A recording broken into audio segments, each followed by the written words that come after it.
La historia nos pertenece, nos otorga elementos para comprender el presente y, por lo tanto, actuar conscientemente en él. Interruptus. Escucha y comparte con nosotros la idea de que el pasado constituye lo que somos y lo que seremos en el futuro. Interruptus. Hacer época no es intervenir pasivamente en la cronología, es interrumpir el momento. Interruptus. Pasado es presente.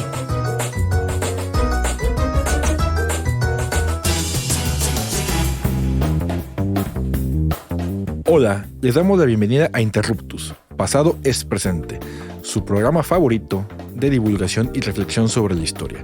Yo soy Augusto Mote y estoy muy feliz porque el día de hoy, como siempre, reflexionaremos sobre el pasado, con referentes del presente, con un tema que, estoy seguro, les va a gustar muchísimo. Bueno, pues hoy es una emisión muy especial, puesto que vamos a entrevistar a uno de sus conductores estrella, ¿no? Misael Chaboya. Y pues como saben, ¿no? Misael pues ya lleva un tiempo como conductor del programa, pero pues antes que eso quisiera darles una pequeña semblanza, ¿no? Sobre la trayectoria profesional de Misael y pues saber, ¿no? Un poquito más de él. Bueno, pues Misael, si ustedes no lo saben, él es historiador por la Triple H. Escuela 3 veces H, ¿no? Histórica. Bueno, primero que nada es licenciado por UNAM y maestro y doctorante por la, como les decía, ¿no? Triple H, Heroica, Histórica y Honorable, Escuela Nacional de Antropología e Historia. Y actualmente, ¿no? Es docente en nivel medio superior y licenciatura. Y pues también, ¿no? Misael se ha especializado en pueblos de indios y conflictos por la tierra durante la época colonial en la zona de la Mixteca Alta en Oaxaca. Misael, pues bienvenido. Ahora te toca estar del otro lado, ¿no? De los micrófonos de Interruptus. Exacto, me toca estar del otro lado. Se siente raro, pero pues con el gusto siempre de compartir reflexiones sobre el pasado. Obviamente hoy me toca hablar de uno de los temas que pues más me apasionan y que sobre todo pues he trabajado ya desde hace más de 10 años, desde licenciatura. Así que pues yo creo que compartir un poco de lo que uno sabe como historiador, etnohistoriador, siempre es muy reconfortante y esperamos que a la gente que nos escucha, a nuestra querida audiencia, también le permita entender un poco más de qué pasaba en la época colonial con la población indígena, ¿no? Sí, porque es un tema que pues hemos tocado brevemente, ¿no? En los micrófonos de Interruptus y ahora, ¿no? Pues tú como especialista, pues yo creo que eres el más idóneo, ¿no? Para que nos platiques, ¿no? Sobre qué van estas cosas, ¿no? Pero pues ahora, pues el tema, ¿no? Como no creo que no lo había mencionado antes, es pueblos de indios, pero para los públicos no especializados, ¿no? Que seguramente están al otro lado de esos micrófonos en la radio, quisiera que nos explicaras brevemente qué se entiende, ¿no? Por el concepto de pueblos de indios. Sí, pues fíjate que es un tema que, como decía, a mí me apasiona mucho, pero también entiendo que es un tema poco trabajado, más bien dicho, poco difundido. Se ha trabajado muchísimo desde hace, yo pensaría que casi 100 años de la historiografía. Ha habido investigaciones de distintos tipos sobre la población indígena en la época colonial. Pero en particular lo que entendemos como pueblos de indios partiría justamente de un concepto que es el de indio, ¿no? Y que pues hoy en día lo utilizamos o ha tenido una carga peyorativa, negativa, quizá un poco pues con estas dimensiones del racismo que existen en nuestro país hoy. Pero lo primero que me gustaría explicar es que la palabra indio en la época colonial o en la época novohispana era una categoría jurídica, ¿no? Y por lo tanto es necesario siempre utilizar conceptos históricos cuando investigamos el pasado. Y en esa época, pues decir indio no era una carga peyorativa, racista, sino que era una categoría jurídica en la que las personas que se definían como indios o indias tenían derechos y privilegios dentro del marco de la legislación colonial, ¿no? Y bueno, pasando ya directamente a la pregunta que me haces, hablar de pueblos de indios es la forma de organización de la población originaria que establecieron los españoles como una estrategia de control social, político, religioso y obviamente económico a partir de varios elementos, ¿no? Podemos hablar desde el tributo, ¿no? Como los españoles cuando llegan, cuando se hace todo el proceso de conquista y empiezan a incorporar las instituciones que venían justamente desde España u otras del Caribe, pues van a tratar de rearticular la población que en México, o lo que hoy conocemos como México, pues la población estaba repartida o el patrón de asentamiento de la población era muy disperso, ¿no?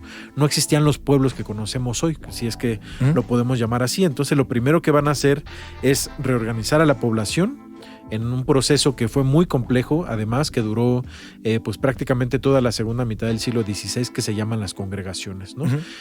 A la par, hay que entender pues también que se fue dando lo que se ha llamado la catástrofe poblacional, ¿no? En las siguientes décadas de todo lo que restó del siglo XVI, después de la conquista, pues sabemos que la mayor parte de la población murió por enfermedades, por trabajos forzados, ¿no? En las primeras décadas después de la conquista hubo esclavitud también de la población indígena, y eso permitió que, pues más bien ocasionó que mucha de la población, se ha calculado que entre el 50 y el 90% de la población indígena de la Nueva España murió en las siguientes décadas después de la conquista, ¿no? Y lo que quedó con los españoles fue reorganizar a la población que sobrevivió y fundar nuevos pueblos, y a estos pueblos les llamaron pueblos de indios. Y hubo un desarraigo, ¿no? Por decirlo así. ¿Tú cómo lo verías, ¿no? Desde esa perspectiva. Pues sí, claro, fue algo muy duro, ¿no? Para la población. Yo siempre lo comento con mis estudiantes de bachillerato como para que traten de tener un poco la idea de qué significó la catástrofe poblacional, ¿no? Es como si de 100 personas murieran 70 personas, ¿no? Claro. Es algo muy duro en términos emocionales, obviamente, de una emoción o de una emotividad colectiva, digamos. Yo creo que ocasionó una crisis civilizatoria también para la población indígena, en la que, bueno, se cuestionaban incluso por qué los dioses no los estaban protegiendo, ¿no? Y por qué de pronto llegaban otras formas de entender a la humanidad, de civilizar, entre comillas, con un nuevo dios. Y eso pues marcó mucho a la población, que fue trasladada de los lugares donde habían vivido durante todas sus vidas y por muchas generaciones, a veces a lugares más o menos cercanos, pero se reunían con población de pueblos que nunca con los que no convivían o con los que incluso eran rivales. Sí, ¿no? O sea, como el pique, ¿no? Entre pueblos. Exacto. Y culturalmente, o sea, ¿pudo haber algún conflicto entre estas comunidades? Sí, hubo muchísimos, ¿no? Yo creo que mucho de la documentación que hoy podemos investigar y conocer en el Archivo General de la Nación, por ejemplo, en muchos otros archivos de los estados, pues hablan de esta conflictividad que se ocasionó de pueblos, por ejemplo, que habían sido población que pertenecía a cacicazgos distintos en la época prehispánica. Cuando fueron congregados, pues resulta que eran de cacicazgos rivales, ¿no?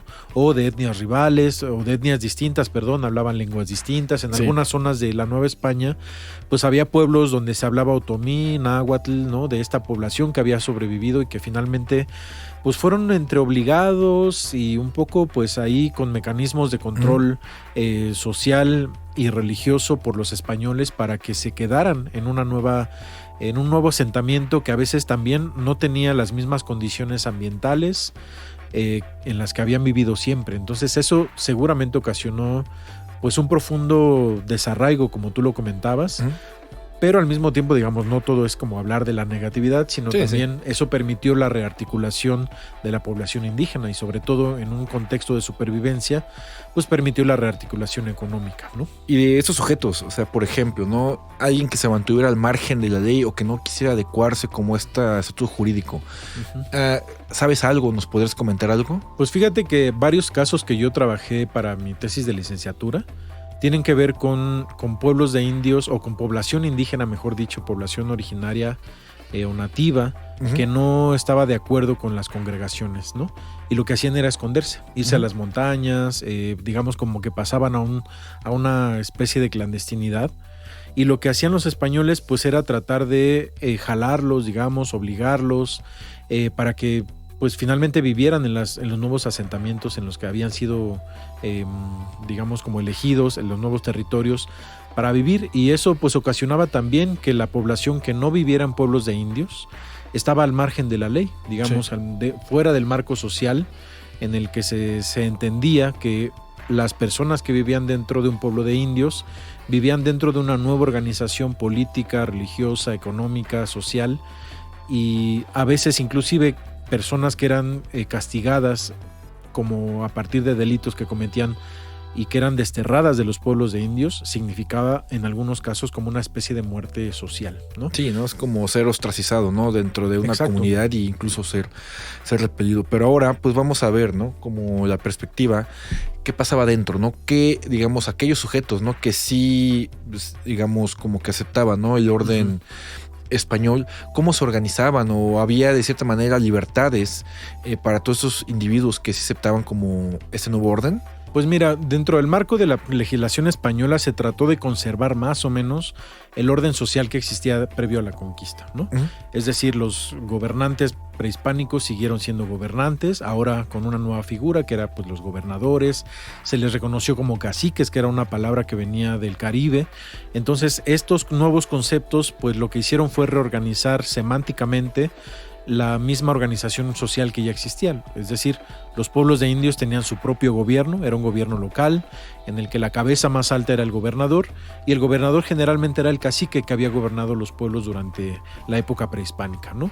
Estos, los llamados cabildos o las repúblicas de indios, se elegían cada año. Eso es algo bien interesante porque se hacían pues elecciones anuales para elegir a las autoridades, pero obviamente durante las primeras décadas, y yo creo que el primer siglo y medio del periodo colonial, los gobiernos de los pueblos de indios fueron ocupados pues por población, por indios principales, como se les llamaba, que eran indios caciques o de linaje noble de la época prehispánica, que siguieron ocupando justamente estos cargos, ¿no? Y ya conforme fue avanzando el periodo colonial, esto es algo bien interesante también porque la población misma de la Nueva España fue mezclándose, ¿no? Y fueron surgiendo lo que denominamos castas, o lo que se denominó castas. Y esto permitió también pues la misma reorganización social, la misma estructura social de la población novohispana se fue transformando a lo largo de los siglos, de tal manera que para el siglo XVIII, por ejemplo, pues muchos de los que ocupaban los cargos del gobierno de indios eran más iguales, ¿no? Entonces ya no eran los antiguos caciques, sino fue rearticulándose la población. Híjole, está súper interesante ese tema, pero pues, amigas y amigos, vámonos a un corte, pero volvemos rapidísimo.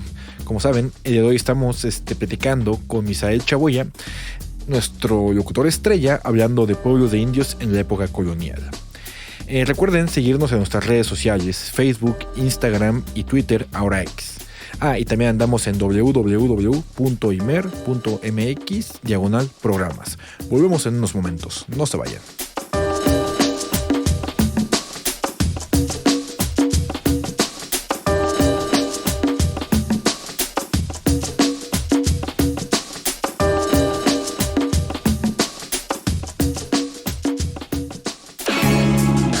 La historia es nuestra, porque la hacemos todos los días. En un momento continuamos. Interruptus. Pasado es presente.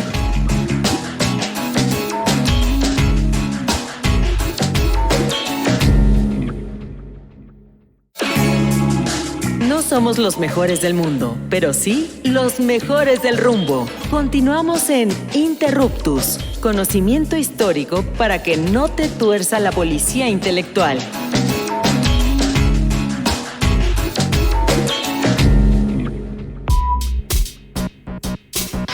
Amigas y amigos de Interruptus, regresamos al segundo bloque de nuestro programa.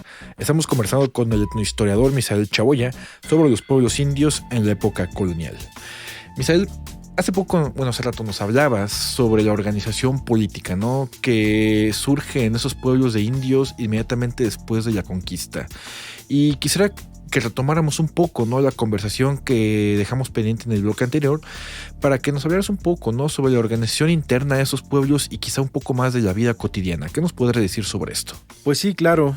Justo algo que quería comentar tiene que ver con, ya hablé del cabildo y del gobierno local, que tenía que ser avalado además por los españoles, por la autoridad española, que era generalmente alcaldes mayores o corregidores, pero también algo que me parece muy importante y relevante y que explica mucho cómo conocemos a nuestro país hoy en día, por ejemplo, es que los pueblos de indios también tuvieron una organización urbana, ¿no? una organización urbana que venía justamente de los pueblos o de la forma de urbanización renacentista española, y que bueno, ustedes seguramente, audiencia, si han ido a cualquier pueblito de México, verán que en el centro siempre está la iglesia, está la presidencia municipal, está la plaza central, y bueno, esto es justamente, tiene origen en esta época en la que se fundan los pueblos de indios, ¿no? En el centro debía estar siempre la plaza principal, las casas de comunidad o las casas reales también, como se les llamaba a veces, la iglesia, que era el centro nodal de articulación religiosa, política de los pueblos. El mercado, por supuesto, también, y sobre todo la población más importante vivía en el centro, ¿no? De ahí en fuera toda la periferia era ocupada pues por campesinos, por población que no tenía un linaje, por ejemplo, pero que igualmente eran indígenas. Y bueno, hablando un poco más de lo que me preguntabas sobre la vida cotidiana, pues obviamente también yo creo que es muy difícil pensar que los pueblos de indios eran sociedades armónicas, ¿no? Como a veces solemos pensar como que toda la población era así, como siempre digo, como hermanitos del bosque. La verdad es que no. Sí. Toda la dinámica humana es siempre problemática. Y los pueblos de indios siempre pues están llenos también de un montón de conflictos, ¿no? Conflictos que tienen que ver con, desde lo más común que por ejemplo se encuentra en los archivos, es conflictos por violencia, por robos, ¿no? El robo de ganado, que le robó el caballo, que le robó su sombrero en el tianguis, cosas así, de alcoholismo, ¿no? De problemas de lo que en ese tiempo se llamaban pecados morales, ¿no? Ajá. O delitos morales, mejor dicho, que eran pues vivir amancebados. Por ejemplo, mucha de la población indígena no se casaba por la iglesia, ¿no? Porque la iglesia de pronto en muchos casos no tenía tanta presencia, había muchos problemas de este tipo, ¿no? Y además, pues tomando en cuenta que a pesar de que había prohibición, entre comillas, de que españoles, negros, indios y castas se revolvieran en los pueblos, se suponía que según la legislación española tenían que vivir separados todos ellos. En la realidad esto nunca existió, ¿no? Sí, porque se piensa, ¿no? Esos pueblos de indios como una sociedad hermética, ¿no? Donde, digamos, no existía la presencia de españoles peninsulares o incluso criollos. O sea, se piensa, ¿no? Las ciudades, por ejemplo, el caso de la Ciudad de México, y pueblos de indios, ¿no? Quizá en las afueras, ¿no? O las grandes capitales, ¿no? Oaxaca, donde no, o sea, el indio entra pero no habita, ¿no? O los pueblos donde están los indios pero el español no habita, ¿no? Se empieza como esta entidad que es incluso independiente y, como bien lo decía hace rato, ¿no? Donde los indios viven felices, ¿no? Como hermanitos del bosque, ¿no? Sí, y se puede decir de alguna manera. No, y es que esa idea, fíjate que parece pues poco relevante, pero en realidad incluso ha saltado hasta nuestros días, ¿no? Ajá. Desde la antropología o desde la misma historia, a veces se suele pensar que las comunidades indígenas y campesinas del país son sociedades armónicas y pacíficas, y en realidad hay muchos conflictos sociales dentro de estas sociedades. Entonces también eso hay que entenderlo pues en la época colonial, ¿no? Por ejemplo, uno de los casos más comunes de conflictos era la tierra, ¿no?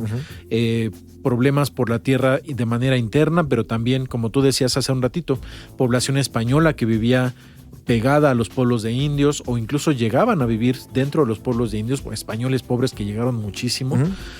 A veces, por ejemplo, los españoles no les importaba dejar su ganado suelto, y esto ocasionaba que en tiempo de cultivo, ¿no? Cuando estaban creciendo las milpas, pues el ganado de los españoles se comía las milpas de los indígenas, ¿no? Y bueno, parece como de pronto como cosa simple, pero en realidad recuerden que pues la agricultura era el sustento de la población indígena. Entonces, si las plantas pequeñas de maíz eran comidas por los bueyes de los españoles, pues los indios no tenían alimento, ¿no? Y no solo alimento para ellos mismos, sino que también no tenían posibilidades de pagar el tributo que debían pagar pues al rey, ¿no? Entonces, esta conflictividad siempre fue muy problemática. Problemas también que son muy recurrentes, encontrar decretos, por ejemplo, reales o órdenes reales en las que se decía que no podían casarse indios con negros, por ejemplo, ¿no? Que no podían cohabitar, que no podían mezclarse. Y bueno, esto lo tenemos como muy común en la documentación, que había una conflictividad social, y esto, a la par de los 300 años de dominio español, pues fue dando una enorme variedad de población que fue denominada castas también. Y en esos casos, ¿no? De conflictividad entre, por ejemplo, ¿no? españoles e indios, cuando se llevaban, por ejemplo, los tribunales, ¿había preferencia sobre peninsulares, o digamos era una cuestión más horizontal? Pues no, claro que sí había preferencia. sobre todo pensando en que la población española era la que, según las autoridades españolas, debía dar el ejemplo a la población india, ¿no? Entonces, en términos morales, pues por supuesto que la población española debía ser como el modelo a seguir en términos morales, sociales, y por lo tanto los castigos que se hacían a españoles no eran tan severos, por ejemplo, ¿no? No es tan común encontrar que o sea, los pero españoles... ¿qué tipo de castigos? Exacto, a eso iba. No es tan común encontrar que los españoles fueran castigados con azotes, por ejemplo, mira. ¿no? Pero es muy común encontrar que negros e indios eran castigados con 20 azotes, 200 azotes, dependiendo del tipo de delito que cometían. Y en algunos casos los españoles lo que recibían era pues amonestaciones, eran multas, ¿no?, económicas. En algunos casos lo más como grave, entre comillas, que yo he logrado encontrar en la zona de la Mixteca eran que eran desterrados. Pero el destierro en esa ocasión, en esos lugares, por lo menos que yo he investigado, consistía en desterrarlos, pero de la comarca en la que vivían. Es decir, podían vivir dentro de sus casas y, bueno, obviamente no era solo la construcción de la casa, sino dentro de la tierra que tenían, que a veces podía ser muy grande en el caso de los españoles, ¿no? Era, digamos, como una especie de arraigo domiciliario, como algunos castigos, ¿no? Mientras que los indios o los negros, que eran también en algunos casos el grupo social que recibía los castigos más severos, tanto libres como esclavizados, pues podía incluso llegar a la muerte. ¿Y esta situación prevaleció durante los 300 años de conquista o digamos, ¿no? ¿Cómo fue toda esta situación, digamos, en la época final, ¿no?, del periodo colonial? ¿Cambia algo? ¿Se mantuvo? ¿Qué nos podrás decir sobre ello? Pues sí hay cambios sobre todo ocasionados por esto que conocemos como las reformas borbónicas, ¿no? Con la llegada de los Borbones a la corona española y la salida de los Habsburgo, pues hay ciertos cambios muy profundos que empiezan como a manifestarse en la población y sobre todo en los pueblos de indios. Uno de los casos más documentados y de la conflictividad que ocasionó las reformas borbónicas fue, por ejemplo, que los españoles trataron de controlar o de limitar el gasto que los pueblos de indios hacían sobre sus fiestas patronales, ¿no? Esto era así una afrenta durísima contra los pueblos, porque era pues como ahora primero nos quieren cristianizar y ahora nos impiden que gastemos lo que tenemos y lo que producimos para las mismas fiestas, ¿no? Sí. Entonces empezaron a limitar ahí un poco y yo creo que sobre todo ese tipo de conflictos fueron los que fueron dándose en la última época del dominio español. Y bueno, ya cuando surge el problema de este vacío de poder que se ocasiona con la invasión napoleónica a España y todo lo que va a venir justamente del contexto de la independencia, yo creo que mucho de ese ánimo que se había estado como acumulando en contra de las autoridades españolas, pues estalla con la guerra encabezada sobre todo por Miguel Hidalgo, ¿no? Y ocasiona pues que muchos de los pueblos de indios se integren al ejército de los insurgentes, pero al mismo tiempo algo que no se ha logrado visibilizar tanto, yo creo que por motivos más ideológicos que otra cosa, es que también hubo mucha población indígena que apoyó a los ejércitos realistas, ¿no? Sí, justamente a eso iba, ¿no? Como pues a veces no todo no es blanco ni es negro, ¿no? Esta cuestión de la historia y sobre todo de los levantamientos armados, sobre todo de la independencia. O sea, nos comentas, ¿no?, de una situación jurídica en la que se encontraban los indios.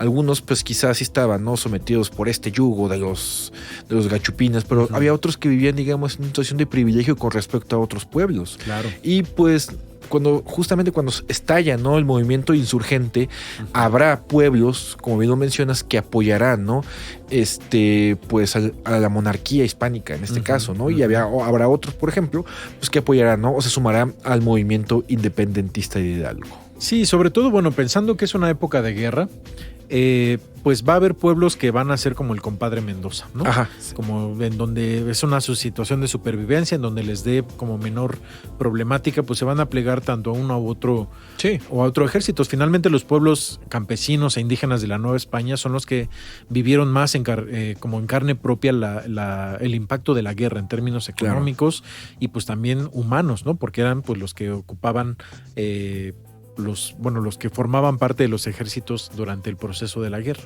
Claro, y sobre todo esto nos ayuda a ver, ¿no?, que pues muchas veces se tiende, ¿no?, a entender a los pueblos de indios como grupos pacíficos, ¿no?, que digamos no tienen ninguna capacidad de acción, pero obviamente hemos visto cómo hay de cierta manera una conflictividad social y que de cierta manera esos pueblos también asumen intereses políticos, ¿no?, de acuerdo a las circunstancias.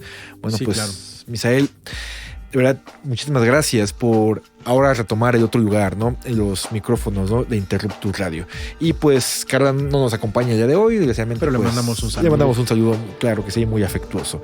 Bueno, pues, amigas y amigos, hemos llegado al final de esta emisión. Así que gracias, Misael, por esta interesantísima conversación. También, como siempre, agradecemos al Instituto Mexicano de la Radio por el espacio que es público, y en particular a Juan Soto en los controles técnicos y al buen Hernán Nájera en la producción de este programa. Los invitamos a participar con sus preguntas y comentarios a través de las redes de Radio Ciudadana y a través de la página imer.mx/programas. Hasta la próxima. Adiós y muchas gracias. Adiós. Fíjense que están muy bien.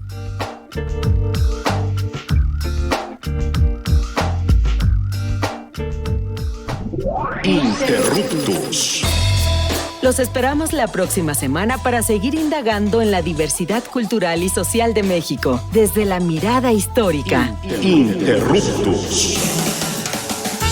Porque comprender nuestro pasado es primordial para entender nuestro presente. Interruptus. Pasado es presente.